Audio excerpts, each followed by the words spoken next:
প্রবীণ রাজনীতিবিদ ও বাংলাদেশ কমিউনিস্ট পার্টির উপদেষ্টা হায়দার আকবর খান রনর মরদেহ আনা হয়েছে কেন্দ্রীয় শহীদ মিনারে। সেখানে আছেন সহকর্মী শাকিল হাসান। সরাসরি যাচ্ছি তার কাছে। শাকিল, হায়দার আকবর খান রনর মরদেহে সর্বস্তরের সাধারণের শ্রদ্ধা সম্পর্কে একটু যদি জানাতেন, কারা কারা আসছেন, শ্রদ্ধা জানাচ্ছেন আসলে?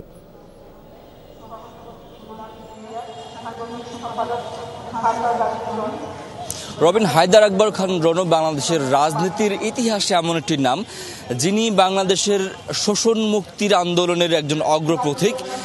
পাশাপাশি 1971 সালে তিনি যখন ছাত্র এবং ছাত্র ইউনিয়ন করতেন তখন তিনি মুক্তিযুদ্ধে অংশ নিয়েছিলেন এবং তার সহযোদ্ধাদের নিয়ে কিন্তু তিনি সাংগঠনিকভাবে মুক্তিযুদ্ধের পক্ষে সক্রিয় থেকেছেন। তিনি নিজে ময়দানে গিয়ে লড়াই করেছেন এবং বাংলাদেশের স্বাধীনতার সূর্য কিন্তু তিনি ছিনিয়ে এনেছেন তার সহযোদ্ধাদের নিয়ে।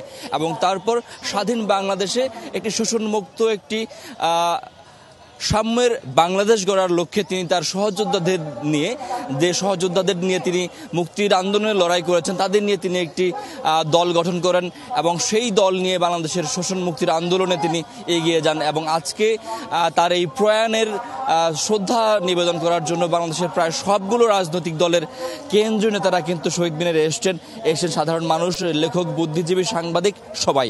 এবং বাংলাদেশ আওয়ামী লীগের পক্ষ থেকে শ্রদ্ধা জানানো হয়েছে, বাংলাদেশ জাতীয়তাবাদী দল বিএনপির পক্ষ থেকে জানানো হয়েছে, কমিউনিস্ট পার্টি, জাসদ, বাসদ, গণমুক্তি আন্দোলন সহ অন্যান্য রাজনৈতিক দল যারা আছেন তাদের প্রায় সব দলেরই কেন্দ্রীয় নেতারা এসছেন এবং তারা এই বীর মুক্তিযোদ্ধা এবং শোষণহীন আন্দোলনের অগ্রপথিক হায়দার আকবর খান রনর প্রতি শ্রদ্ধা জানিয়েছেন। তারা বলছেন এমন একজন রাজনীতিবিদকে বাংলাদেশ হারালো যার ক্ষতি আসলে কখনো পূরণ হবার নয় এবং বাংলাদেশের শোষণ মুক্তি আন্দোলনের যে একটি শূন্যতা তৈরি হলো সেই শূন্যতা আসলে কখনো পূরণ হবার নয়। তবে তরুণ প্রজন্ম নিশ্চিতভাবেই হায়দার আকবর খান রনর জীবনী থেকে উদ্বুদ্ধ হবেন এবং শোষণ মুক্তি বাংলাদেশ গড়ার লক্ষ্যে এগিয়ে আসবেন।